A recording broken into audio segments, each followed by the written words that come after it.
Okay, NXT New Year's Evil. What the hell was that?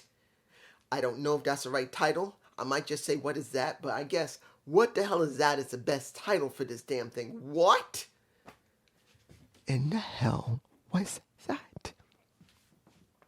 What the hell was that?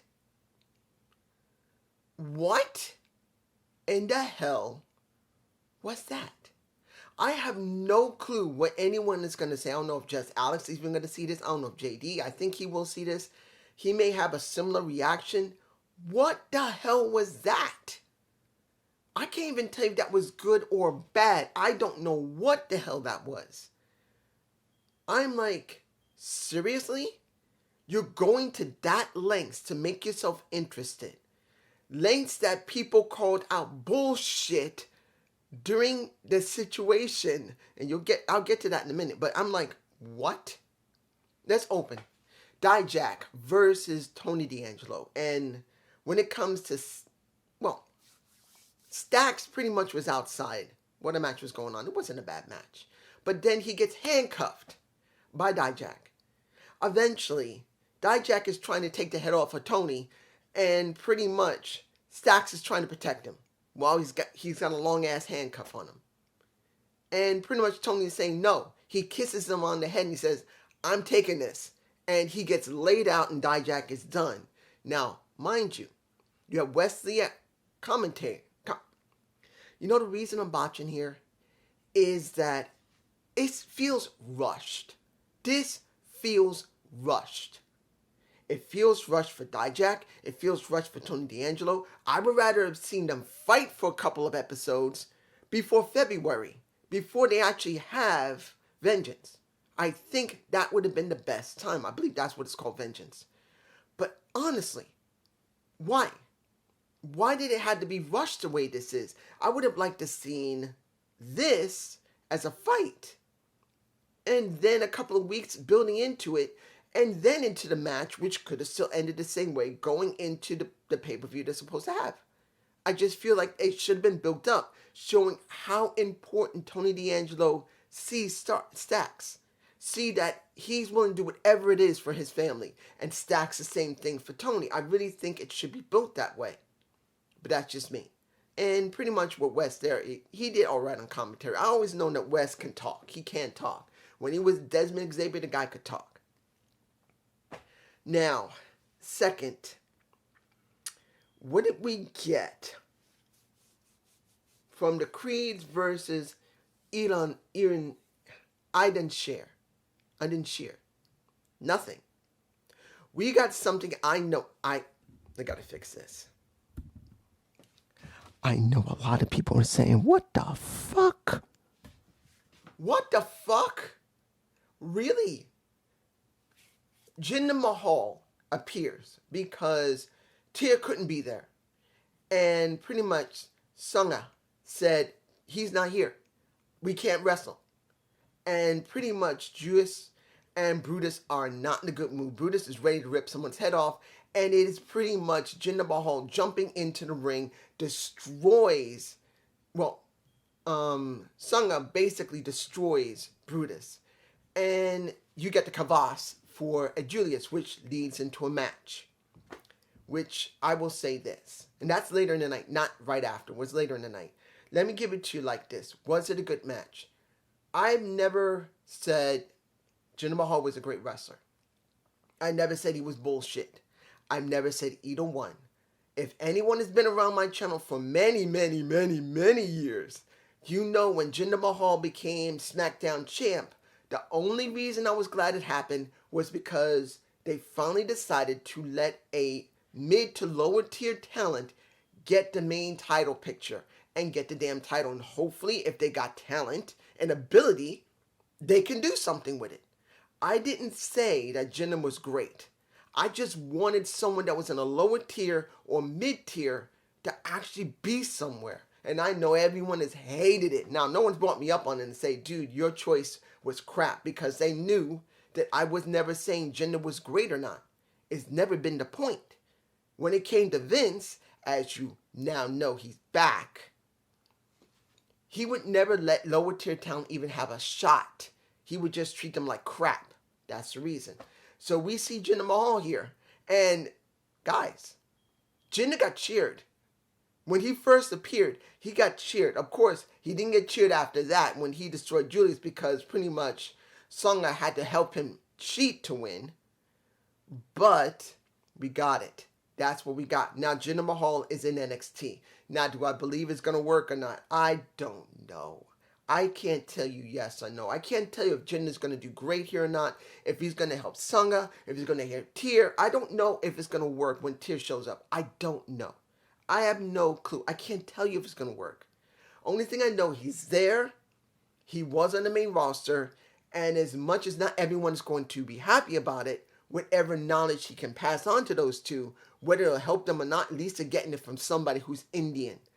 And I'm not saying that's a great thing. It doesn't matter if you're Indian, black, or Native American, or white. It don't matter. Whatever experience you had on the main roster, you can pass it on to somebody. And maybe even one little piece of it can help someone, any possibility.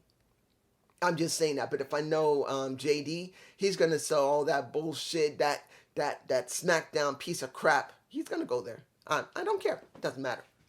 In many cases, he was right. In other cases, he wasn't. I'm just saying. Now, what did we get for the gauntlet for the Pretty Deadly? Pretty much, Pretty Deadly was given the opportunity by New Day to pretty much, why is this thing getting overexposed? There. By New Day, pretty much, if they want the title shot, which they should get it because they're supposed to have a rematch. They don't got it, it seems to be. To get another shot. So they decided to go for a gauntlet of 3 guys. 3 teams. First team was a knockoff of the Rockers. And they got their asses handed. And pretty much the reason I'm botching is that it was funny to see 2 guys come out in the rocker music. Since they do own the music, and it's never been used, nothing wrong with it. HBK used to use that music with...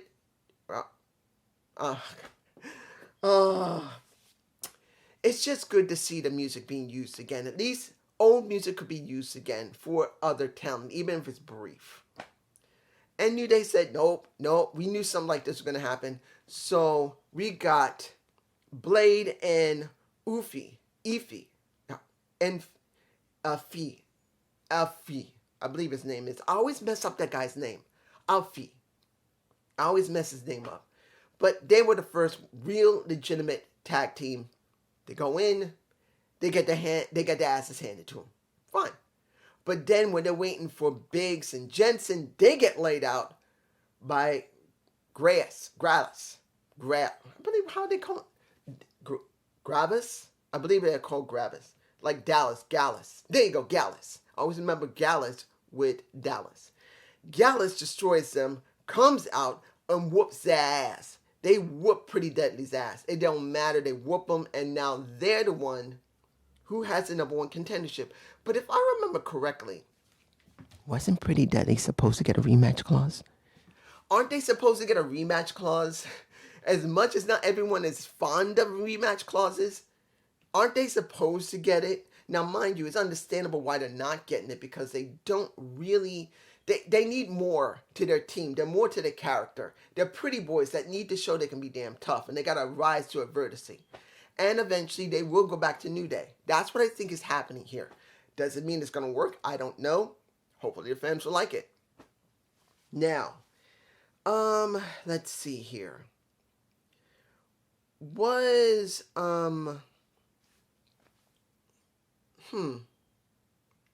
Should I do this now? Because it is the last match before... No.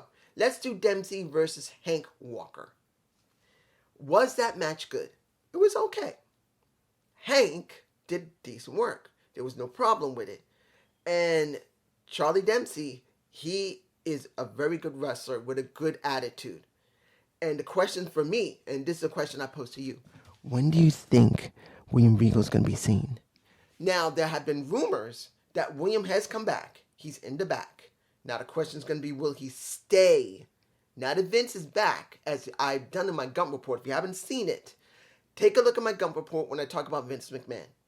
And there's a very strong chance, because he's already made inquiries last week on what basic storylines and what's going on with the talent, he will eventually start deciding, I want to go back to creative, and any wrestler or anybody in the back, I'm keeping you.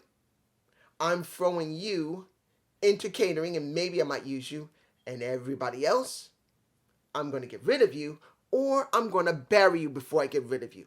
That is a possibility.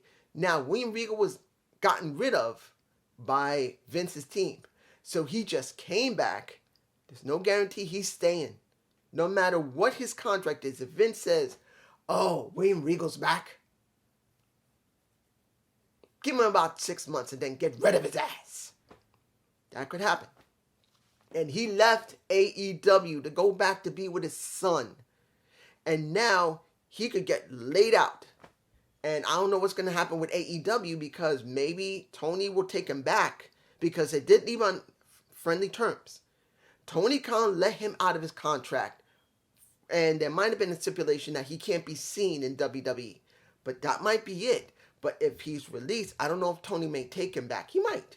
Tony's not that mean of a guy, from what I understand. He may take him back and may let him be back on TV again. You never know with Vince McMahon back in charge. Now, first of the last two what the fuck matches. Grayson Waller, and I knew there was something going on. It was 9:01 when this match happened. It was 9:01 p.m. and I'm going like, normally they end the show with this. What's going on? I know there was going to be a battle royal, which I would have thought they would have done the battle royal in the beginning of the show, but they did not. Because you would have thought they want to make sure Grayson Waller and Braun Breaker has as much time they had left as possible. But no, they did it in the middle of the show at the 9 o'clock hour. And I'm going like, there's got to be something weird about this. And guess what happened? Some shit got weird. Twice, supposedly, the middle turnbuckle, the middle rope, pops out of the post. The first time is when you see a Braun Breaker go bloop, and the entire thing supposedly pops out, and supposedly he gets hurt. And I'm going like, no, they're not doing this. Are they actually going to go there and mess around and make this mean something other than an accident that this actually happened? And I'm going like, no, they wouldn't.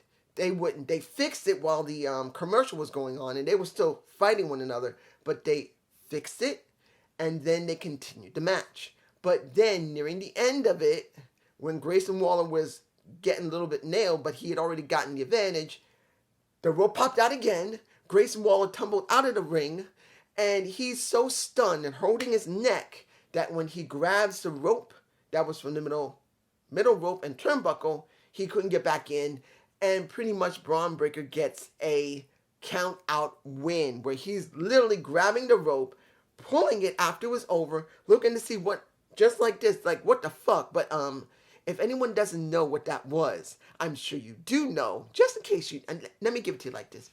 I'll educate you a little bit.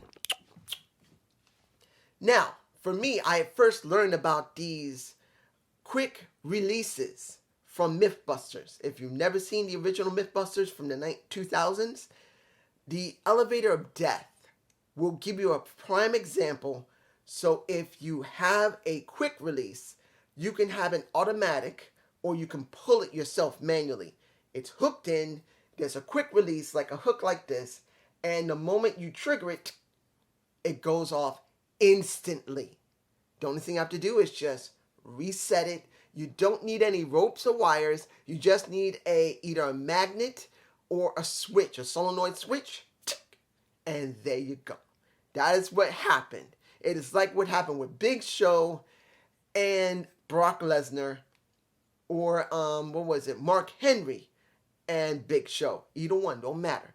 The ring falls apart, and this is what, I think it was Big Show and Mark Henry. I think they did have that moment, as well as Brock Lesnar and Big Show. Pretty much the same thing. And you hear the fans going bullshit. Bullshit. They were not feeling this. They were not feeling it at all. And I do not blame them. Instead of just building this up until I think it's called Vengeance, the pay-per-view. If they just started building it up, making it mean something, you wouldn't have this. But it's understandable that since they don't really have a great build up, and even with the next 2 or 3 weeks more, they thought that the best option would be to go balls in or balls deep and do it this way. Is it good TV? No. Did it piss off the fans? Frick yes. And will it help the match? Mostly yes. Now, finally, the 20-woman battle royal for the number 1 contender spot against Roxanne Perez. Now, who were the ones that looked the best here? They tried to make, Lara Valkyria look important. But as I said before, she doesn't fit her character. She's too small. And her style doesn't fit it. If she had been as big as Lash Legends, and I've said this weeks before, Lash Legends should have the size of a Valkyria. And Valkyria should have the size of a Lash Legends. And it would make sense. Because if you're talking about Valkyria, who is a Valkyrie, Valkyries were not 100% small-ass women. They were kind of big-ass women. And Valkyria should be about the size of a Lash Legends. Or maybe at least, maybe Lakita Lion size. That would make sense. So I still don't feel her. Unless she really gives me something in her character other than her ring work, which is fine. Her character is what I'm not feeling. Next, Zoe was very highlighted. And so was Cora Jade, who was the first person thrown out. And it was by Valkyrie. And throughout that entire match, Cora Jade was so angry. She tried to get herself back into the match, and still she got thrown out twice. And then she ruined it for Valkyria. Now they're fighting one another, which is mean their feud is down. Next, who else has got a feud? Lash Legends and Kira James. I think, what is it? Akira. What? Akira. What? Not Kira. What's that? Kiana James. I don't know why I'm botching her name, because I actually like her. And it's not because she likes Jensen. I think she has something. If she goes away from the corporate and pretty girl thing, she has the ability to have a good character.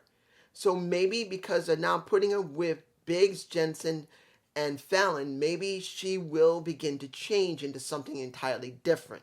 That's what I'm hoping for. And she was eliminated, and now Lash Legends is having an attitude with her. Now, who was it that got rid of Wendy Chu? I think it was Zoe who got rid of her, but Elektra Lopez messed with Yes, what happened was that Zoe managed to eliminate Wendy, but she landed on her big-ass body pillow, which most people wouldn't mind if she's really cuddled on it. Could they cuddle with her? But it was clearly an Elektra Lopez who pulled that pillow out from under her, and she touched the floor. Now, who was the most impressively interesting person? That's Rika. Sorry, not Rika, who pretty much did a handstand. She did a Kofi Kingston. She also did a John Morrison. Pretty much she got kicked out of the ring, but she did a handstand walking all the way around one of the posts and managed to get her ass back into the ring until she eventually got eliminated. Is she a good acrobat or basically a gymnast? Yes, she is. But she still is doing way too much gymnastics and not enough wrestling. She needs to balance. It's like this. She's more like this with gymnastics, strategy, and any type of wrestling. She needs to bring this down a little bit and this a little bit up. She can still be a gymnast, but she needs to bring this up. She needs to drop it and bring it like this. If she doesn't, she's never going to get anywhere because she'll be basically like a normal high flyer, but as a female. In the end, what do we have left? We had Toxic Attraction. They were the last two there.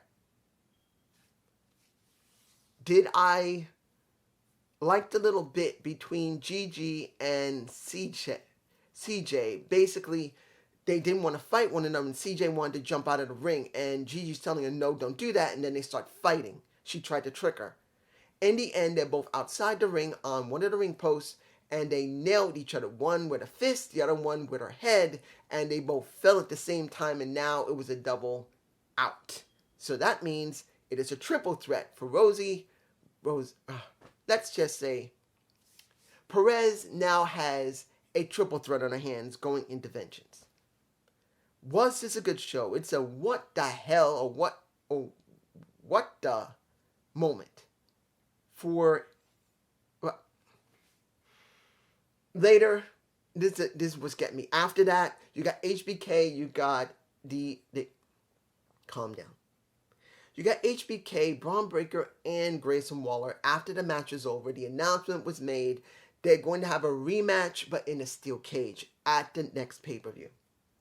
I kind of wished that this wasn't done on this episode.